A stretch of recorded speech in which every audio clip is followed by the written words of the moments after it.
On the eve of the feast of Saint John the Baptist, I learned of the statue of Our Lady of Remedies in Odlot, Bogos City. She had shed tears on various occasions, according to the parish priest, Father Romeo Dodong de Suyo. Miracles of healing and life are being attributed to Our Lady. One persuasive account was that of a neurosurgeon who had fallen ill and became paralyzed. On his first visit to Our Lady, the doctor had to be carried on a stretcher. His second visit saw him in a wheelchair. The next visit, he used a cane, and on the succeeding visits, he could walk by himself, albeit with a slight limp. The doctor recognized the divine intervention of Our Lady, who must have held him while joining the barefoot procession and saying the rosary. He has been visiting the church every first Saturday of the month since then.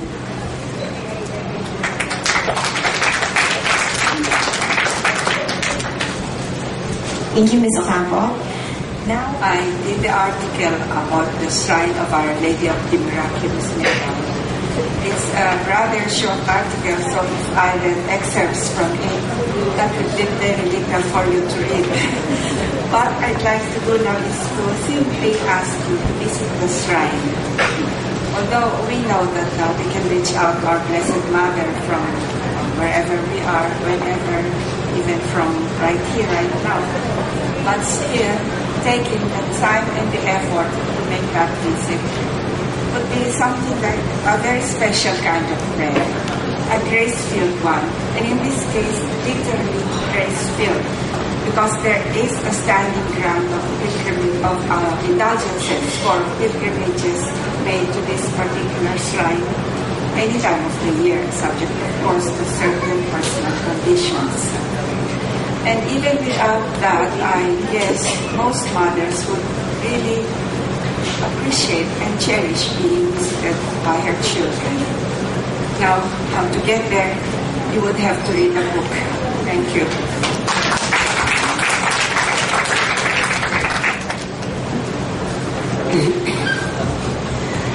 I joined the Marian pilgrimage in October 2011 with 3 very close friends.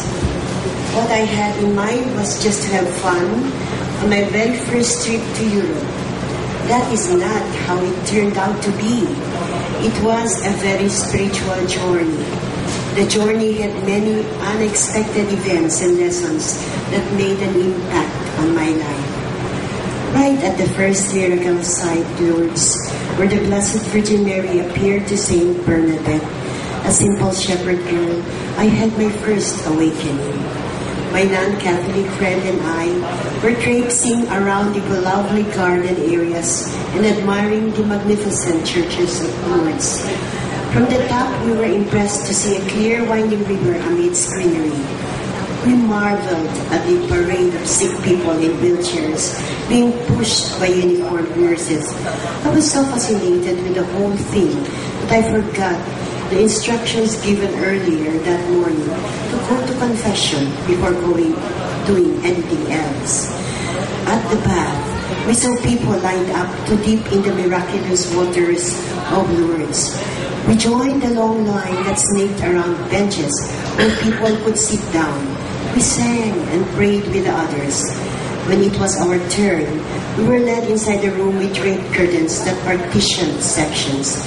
We were each given a big white towel and told to remove our clothing and to wrap ourselves in the towel.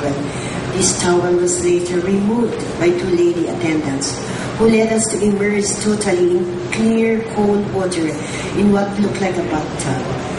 The water entered one end and flowed out the other end continuously. What happened next surprised me. I emerged from the waters, rocked by a strong sensation of remorse. I felt very sorry for all the wrongs I had done, which must have hurt my Lord deeply. I was shaking and crying when a lady attendant wrapped my dripping wet, naked body with a white towel. After I put my clothes on and got out alone without my friend who ended up somewhere else, I I felt the need to run to church where our new confessions were being heard. I didn't realize that it was a big church with numerous signs indicating the language of each priest confessor. When I found an English-speaking one, I knelt down in front of him and, still in that high state of emotion, confessed my sins, the words slipping out of my mouth with ease. I continued to weep, but listened when the priest said, "Those are all in the past now. The Lord forgives you. Begin anew by liking the people you find hard to love. Learn to follow the ways of Teresa, the very ordinary girl who even became a mystic and doctor of the church." Then he gave me an absolution before I could ask, "Which Teresa are you referring to?" I didn't know whom he meant. I was not a fervent Catholic. I did not even say the rosary as frequently as others did. Earlier, while on a boat on the river scene, before visiting Lourdes, I happened to see a book handed by one of my companions to our priest guide, Father Momoy Romeo. It was entitled The Three Teresas. My confessor left me with the mystery of which Teresa he meant. The answers would come to me later when I would return to Davao City, my home place. And indeed, Mama Mary introduced me to the three Teresas slowly after I got back from my trip. The first Teresa was Mother Teresa of Calcutta, who had a center for malnourished children just a few meters from my school. One day, one of the sisters came to me after we finished the construction of our gym and told me, "Mrs. Reyes, we need to use your gym for the 50 poorest families in the city to whom we will give a Christmas party, morning and afternoon. And of course, the poor children in all the squatter areas need a gym. How can I refuse God? How can I refuse Mama Mary?"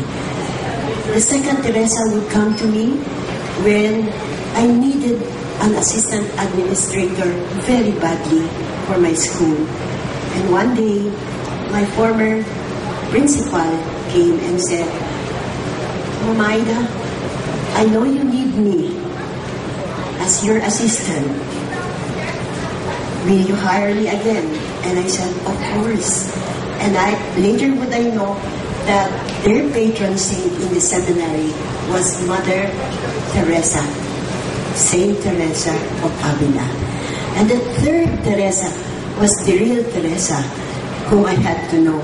She was the author of The Story of a Soul, which I treasure so much. After reading it, I got to know about this book also accidentally.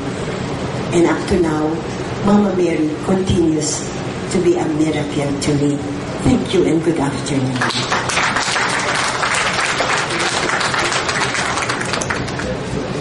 Thank you, Mrs. Reyes. Now, to tell us about her experience with Our Lady of Manaoag, I'd like to call Ms. Maria Cristina Padilla Sendin. Ms. Sendin formed an HR company called the